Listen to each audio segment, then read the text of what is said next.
I'll start with two. Having 12 different pass catchers in this last game, and what do you think that says about you guys as a receivers unit and just kind of an offense in general with the tight ends and running backs? I think the biggest thing is just the versatility that we have in the whole entire offensive room. We know that anybody we put out there can make a catch and make a play, so I feel like again, the versatility is the biggest thing, and we knew that coming into the season that would be a big positive, I guess, with our offense. And then Coach Oxley has talked about Talia's command of the offense this year. Is there any specific way you can think of like how you have noticed that in practice or games, anything he's doing that you can see how much he's improved? Just being a lot more vocal.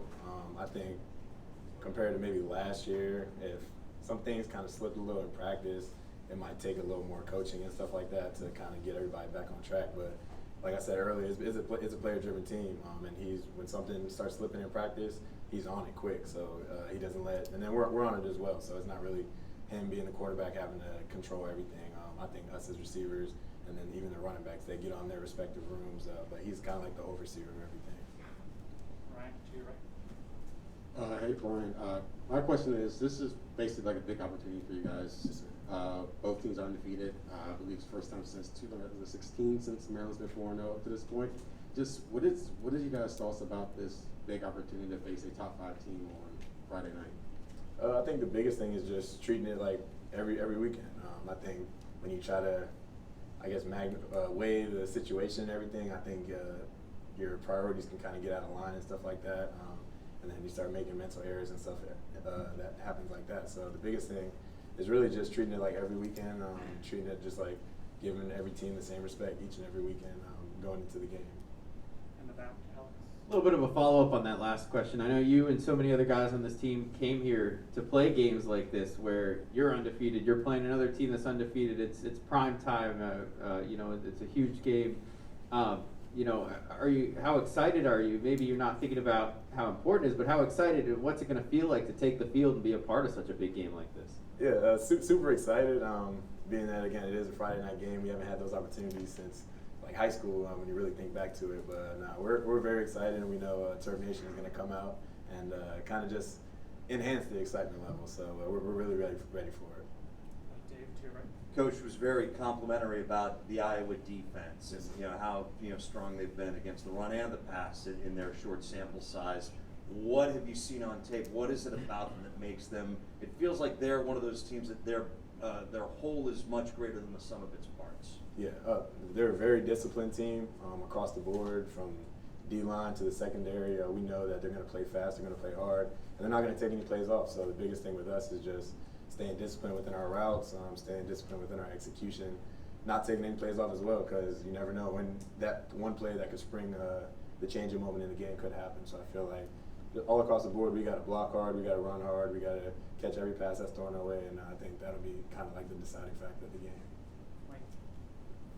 Brian, you were a special teams ace.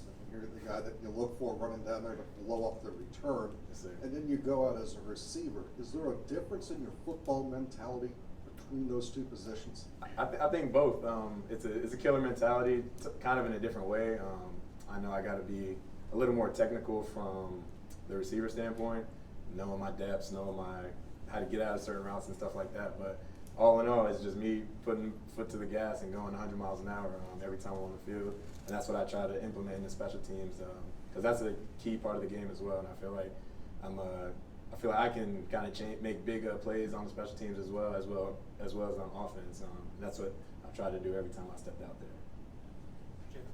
Hey Brian, so obviously I know you guys have already played a Friday game this season, but another shortened week as you got prepared for a big opponent. Can you just kind of walk me through what that's like mentally and physically for you? I feel like being that it is our second one, we're used to it now, so it's not too hectic in terms of the turnaround, but we know that we really got to be on our stuff, kind of take care of the schoolwork early on so stuff doesn't build up. But right now, I think we're in a good spot. We're having a really good week, and we're doing the right things to take care of our bodies and make sure that we're fresh for Friday. Hey Brian, Coach often talks about playing up to the standard. Can you talk about what that standard looks like for you and the rest of the players? Yeah, just giving all-out effort, whatever that may be, across the board in every aspect of the game. If you're not the most talented guy, if you give all your effort, you can make an impact in the game. So that's really the biggest thing. And then we know when we, as receivers, when we're out of practice, catch every ball that's thrown to us, block hard, like try to do everything we can to impact the game. And then each position and each side of the ball has their like respective kind of points that they want to hit on each and every day of practice. So I feel like if we practice that each and every day from the beginning of practice to the end, the game is easy and everything carries over. Hey Brian, looking at the team's ground game, Tayon Fleet-Davis has been a big factor on the offense. What can you say about what he's meant to this team offensively? Yeah, no, he's been a key, really a real key factor. Haven't had him in the past to do some other stuff, but he's really put in the work, and he's really deserving of everything he's getting right now. He really busted his butt the whole entire off season. He's even much more of a vocal leader than he was in the past. He's encouraging guys, and he just wants everybody to win. So I feel, like I said, everything that he's getting right now, he's really deserving of. Wayne, to the right. The staff around here speaks of you as highly as anybody I've heard of, and they talk about leadership and what you do every day. What do you think, without being overly self-praising, but what do you think you add to the team in that respect of leadership? I feel like I kind of keep everybody like really even keel.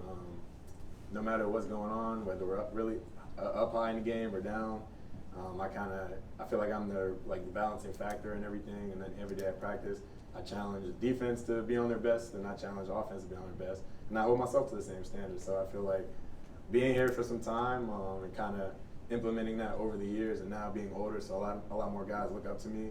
They kind of can take the same approach that I take to things and then implement it into their game. Take two more for Brian in the back, David. Brian, after the game on Saturday, one of the things Coach talked about in terms of sloppy play was drop balls by the receivers. Talk a little bit about that, and also you had the forced fumble. So those are they mental mistakes, do you think, or just effort by the defense? How do you work on improving in those areas? That all goes back to focus and discipline, stuff that we practice each and every day. So like day one at practice, we were out. We had holding the ball, guys hitting the ball, trying to rake at it. Just little things that we know. When we jump up in the air, we got to keep the ball tight to our body, and then catching it. All it is eyes, just attaching your eyes to the ball and then securing the catch and tucking it before trying to run.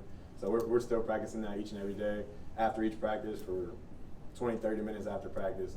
And like I said, it's just something that you really have to focus in on the game, especially like a key game.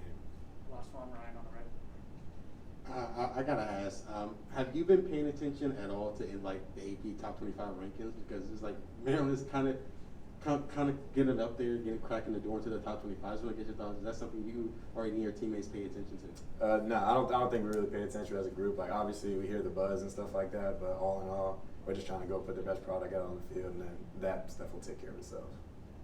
Thanks, Brian. Appreciate it. Appreciate y'all.